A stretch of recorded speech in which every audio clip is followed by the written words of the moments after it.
अरे उठ जाओ ना मलिहा। अम्मी, बस हो गया सच ना कह रही बेटा। हूँ, मैं किसी पे भरोसा नहीं करूंगी।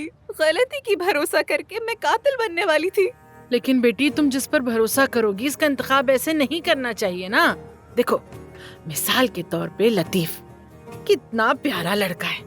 वो बहुत फर्माबरदार भी है। तुम्हें ऐसे मर्दों के साथ होना चाहिए। हाँ तुम्हारी माँ बिल्कुल ठीक मशवरा दे रही है। अम्मी मुझे अब कुछ नहीं पता, बंद करेंगे टॉपिक। वो मेरे टाइप का नहीं। या खुदाया तुम्हारी टाइप तो हम देख ही चुके हैं लड़की। आधे शहर की लड़कियां लतीफ के पीछे हैं और तुम अभी भी यही बात करी हो कि वो लड़का मेरे टाइप का नहीं है। पागल। देखो होश में आ जाओ, तुम्हारा मुस्तकबिल लतीफ के हाथ में बिल्कुल महफूज रहेगा।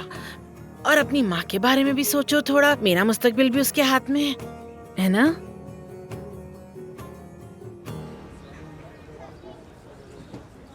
अस्सलाम वालेकुम भाई।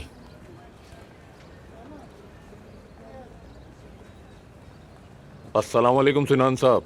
वालेकुम अस्सलाम। बहराम भाई पूछ रहे हैं कि अदायगी कब तक करोगे। खैरियत तो है?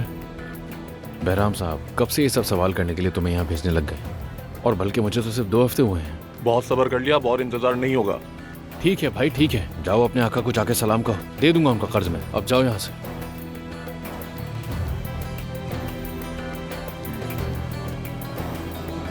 कितना अजीब बंदा है रुस्तम भाई। रुस्तम भाई, रुस्तम भाई। हाँ? आपको क्या हुआ? इतनी सोच में कहाँ जा रहे हैं? आप ठीक तो हैं? मैं ठीक हूँ मैं, कुछ नहीं हुआ। लेकिन मुझे ठीक नहीं लग रहा है आप। आए मैं आपको चाय पिलाता हूँ, फिर आप मुझे अपना मसला बता दीजिएगा। मुझे कोई मसला नहीं है, मुझे अकेला छोड़ दो बस।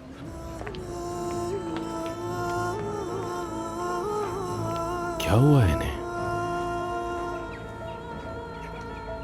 हाँ।